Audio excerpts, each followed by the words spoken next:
Actually, just starting my journey, I had done my graduation from London School of Economics.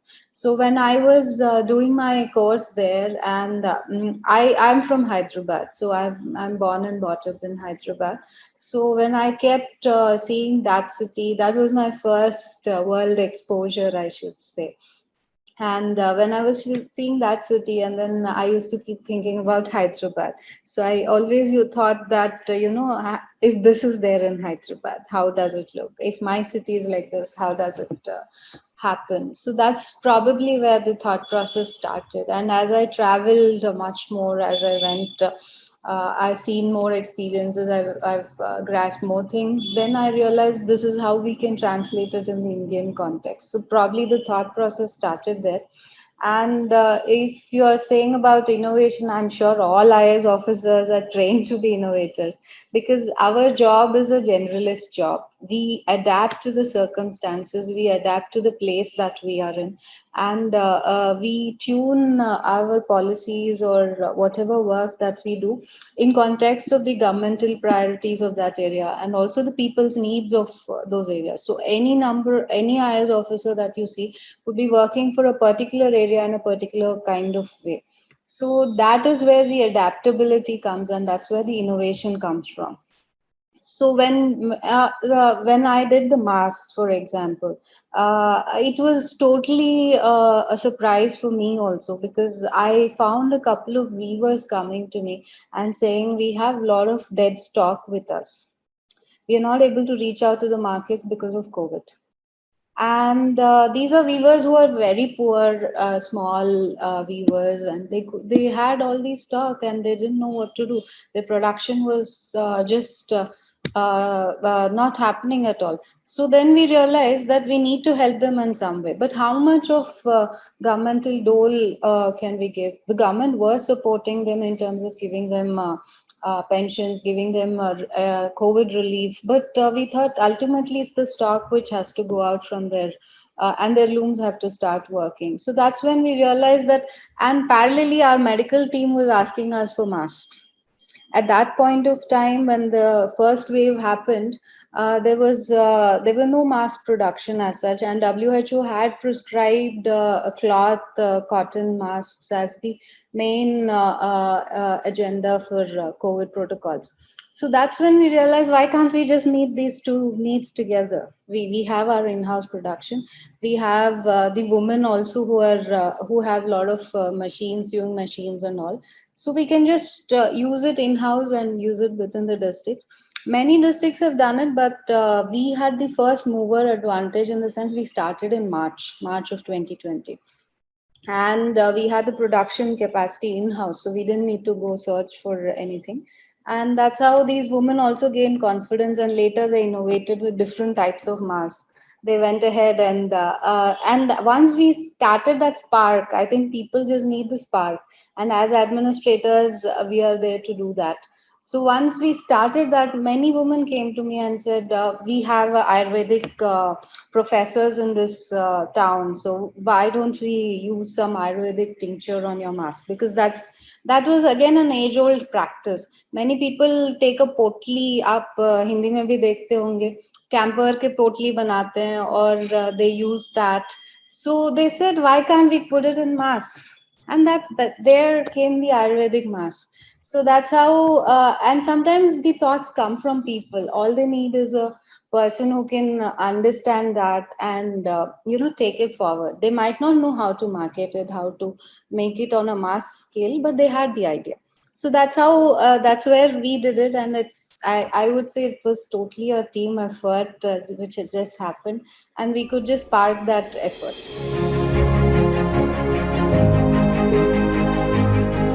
Many IAS officers are innovative. They just come out right from the exam itself. I've always been telling people who ask me for preparation advice. It's not that you are brilliant, you are extremely good performing in your education. It's about how you strategize and how you can think relevantly, think on the field, think to the context. And that is where the IAS training also tunes you, because we have people from absolutely rural areas and urban group, and we are all pushed together for about a year. We are training together, we are put through rigorous not just academic curriculum, but also a lot of physical activity where we are working as a team. So training mein, I think 2 3 things are taught to us. One is the rule framework, obviously, but the other part is the teamwork. And as an IS officer on the field, I can say that we are all team leaders. We are as strong as our team. So if we don't, and all of us, when we come to our first postings, this is what was taught in our training also: build your team. Once you identify who are your strong links, who are your weak links, and work on your weak links. I mean, I am sure all of you heard of this management principle that you are as strong as your weakest link. So that is where you need to work on, because in sometimes you need to work on your priority areas. Like, for example, when I came to the district, health became a priority. Otherwise, there would be other development priorities which would be set by the government. So, in fact, our government has brilliant concept called Palle Pragati, which was village progress. And when we came to the district, that was a priority for me. So, I had developed an app and started monitoring through this, which was also shortlisted for the PM Awards. The app was shortlisted for the PM Awards of Innovation. So, this all happened during COVID, and it's all contextual, and this is what is taught to you in your training. So we when we are in the academy, our we learn from the experiences of our seniors and colleagues, and we also learn the life experiences of our colleagues.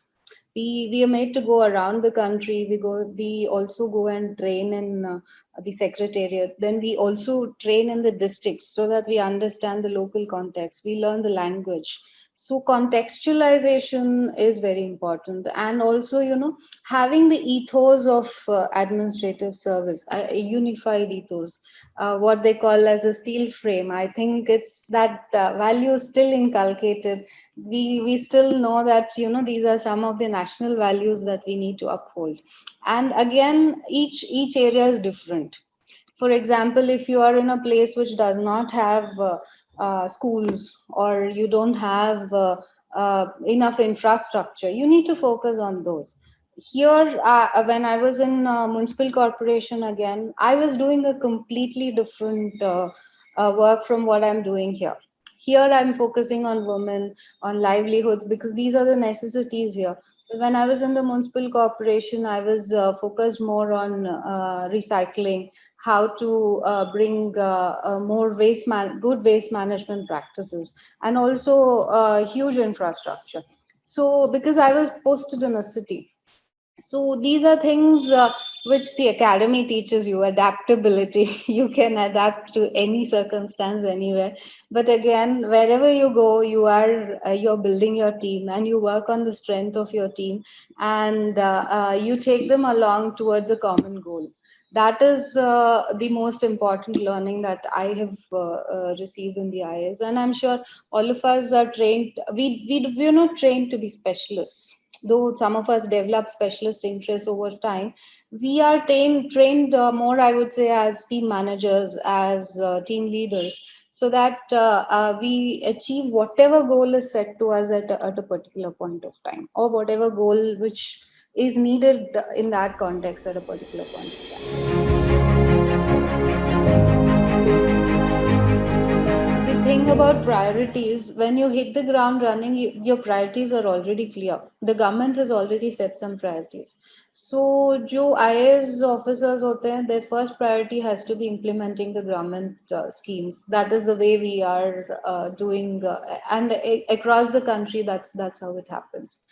उसके बाद जो होता है, after a few maybe few 1 or 2 months, you get to know the vibe of the area. जो उनका वहाँ पे need है, वहाँ का नीड असेसमेंट है, वो भी मिल जाता है. Like when I was in municipal corporation, the priority was of Swachh Bharat. Generally, we went in terms of implementing that principle across the town, across the city. So when later on, then we realized उसको और थोड़ा आगे ले जा सकते हैं. People kept on interacting with you. Then you realize different things can happen. So that's when we bought in recycling. That's when we said कि recycling को दिखा देते हैं public में, so that people also come and understand the concept better and understand the idea better. So that's how we took it, and then it found a lot of acceptance. So sometimes you just have to try it out. You also have to incubate your ideas. Some ideas work out, some ideas don't. But I think in any business or even in administration, आपको थोड़ा सा risk लेना पड़ता है. So this is the risk factor. And if you have a very supportive government, then it goes much more like how we could do it. We have a very vibrant administrative setup, and यहाँ पे support ज़्यादा मिलता है आपको. तो जो आप कर रहे हो, कुछ नया भी घर दिखाओ, तो they are all accepting of that idea. So that's how we could implement it. And it's not it's human nature कि वो कर दिया तो हम नहीं कर सकते हैं. But then departments are structured like that. The government is structured like that. That there is a scope for innovation. Also, there is a need for continuing the policy uniformly across the state. तो जो वो वहां पे कर रहे हैं, that we can do. Like Palle Pragati, for example, it's happening across the state. But we just did a app intervention, and we're monitoring it through an app. So it is a different, within the overall arching goal, we have tried to innovate a little bit and try to see that it tunes our district needs better. So that is how I think management is up. You just tune yourself to the situation and circumstances. And there are good bosses and bad bosses everywhere. But I have personally found a lot of support from my senior colleagues in taking forward all the initiatives that we have done.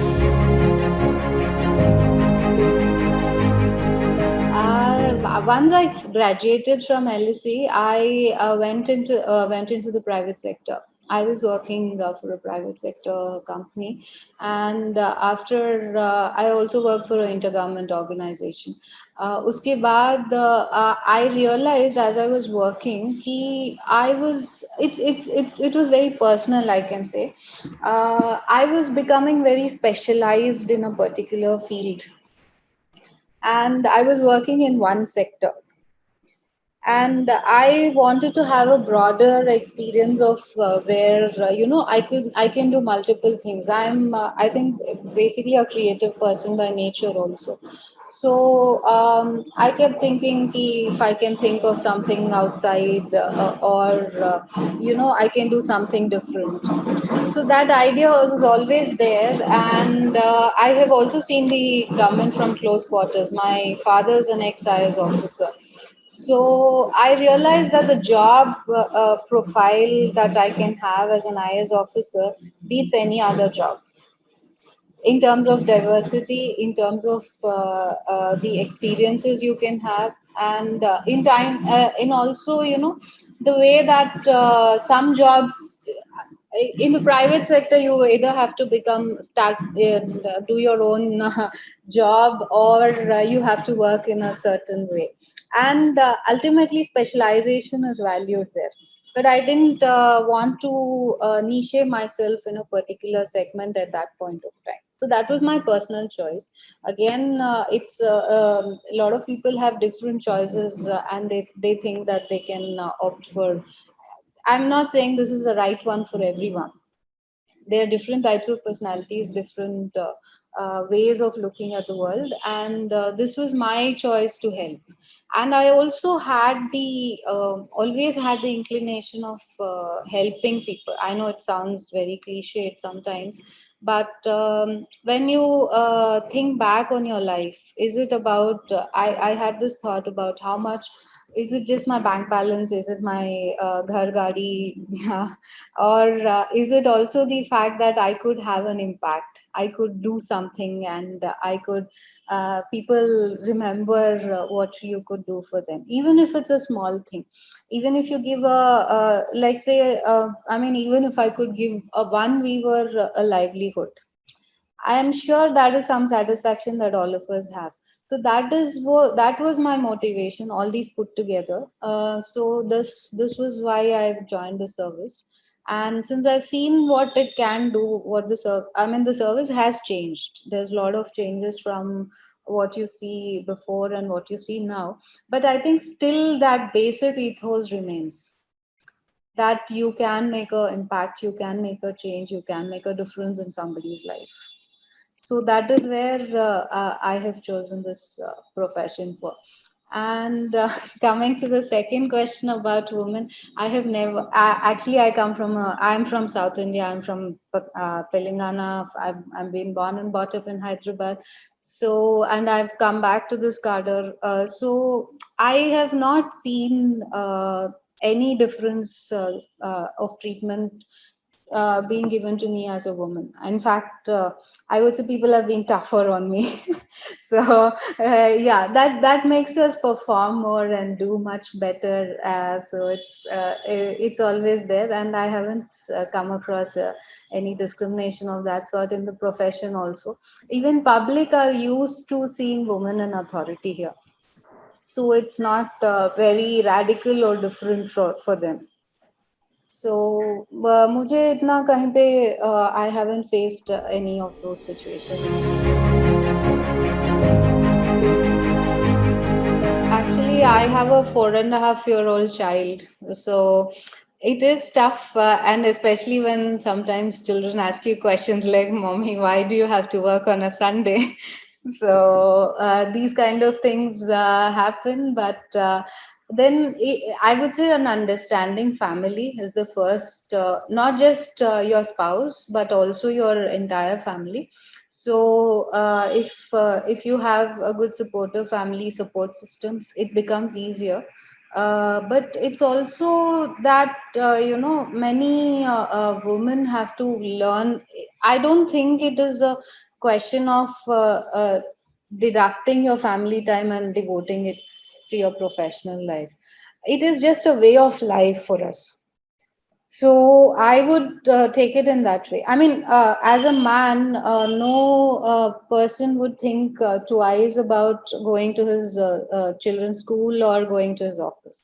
So why should it be treated differently for women? So it's just that your family has to be accepting of that idea, and then you can definitely manage it. And it's both partners in the marriage also devoting equal amount of time for the child, so that they also develop in that environment where they get to see their mother also working. So that is more important. And probably because I come from a family which is very forward thinking, and there are a lot of working women in my family, I didn't find the transition very hard, but there will be some issues for a lot of other women. So you just have to adjust and adjust your timings to maybe you can't spend after 5 with your child, but maybe you can make time in some other ways. Just try to, if you go on a tour somewhere, maybe just take them along to have an experience. So that's also a different way of rearing. So I think we just have different types of families. And I have worked both in the private sector as well as the bureaucracy. So I can tell you that they have complementary strengths. They are not competitive.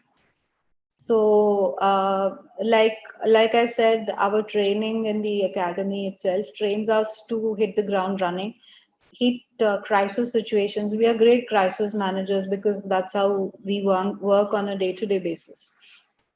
So this is something which corporates over a period of time have built up a very structured organization. So they cannot randomly change very quickly to a situation, whereas the bureaucracy can. So these are complementary strengths that I have noticed, and also the kind of interaction with people, the diverse interaction, because corporates have a particular culture. Their organization is tuned to a particular goal towards a particular sector. So whereas bureaucracy being multifaceted, you just and more so, we have to be better people managers. So we have to meet a lot of people, meet diverse interests, try to understand them, and also try to solve them. So today I could be having a meeting, like when I was in my last posting in Hyderabad, I used to have meetings with corporates on one hand because I was handling CSR for the city, and I used to meet CEOs and corporates on on the same day, and come back and go to a slum area on in the evening. So that's how our jobs were. So this adaptability is much more quicker in the civil service, because it's more of it's been a culture which has grown, and where you have to be accessible to people at all times. So that way, I think there is great complementarity, because like corporates have some things which they can do in terms of technology, in terms of bringing better ideas to the board, new innovations in terms of the maybe say medical facilities, or even in terms of other most of my, I mean, waste management projects, they were all coming from startups, in fact. So it's, I mean, the first thing we did was to do something with recycled tiles. We recycled plastic into tiles. And that came from a startup, which was later taken on by other corporates in a bigger way. But we gave them the idea where to implement it. Once we've done it, then again, the idea also happened that the startup was taken on by the bigger companies, because they could find the feasibility of implementation. So there you have the bureaucracy and the corporate worlds trying to go parallelly on things. So once we work out that this is your strength, this is mine, let's do it in our different ways. And wherever required, we bring these two synergies together. I think we move forward much faster. So that is something which we need to understand within the bureaucracy also, because we are so used to managing things that we don't focus much on innovation, or we don't focus much on developing an idea, or scientific innovation I'm talking about, or technological interventions. So these are things which you can borrow. And app management or something in the IT sector, these are things which you can take from the private sector and use them in the bureaucracy, so the for administration. So these are things where you need to just bring the best idea possible and see that you can implement it on a larger scale. So that is what I think. I don't think they're different. Many people do assume that they are at loggerheads, and they work at cross purposes, but I don't think so. I think there's a lot of synergy, and you need one for the other. You need a stable government for a good business to thrive. So these are all. That's how you need good policies for good economics. So that's how it has to be, and each has its own niche and sphere.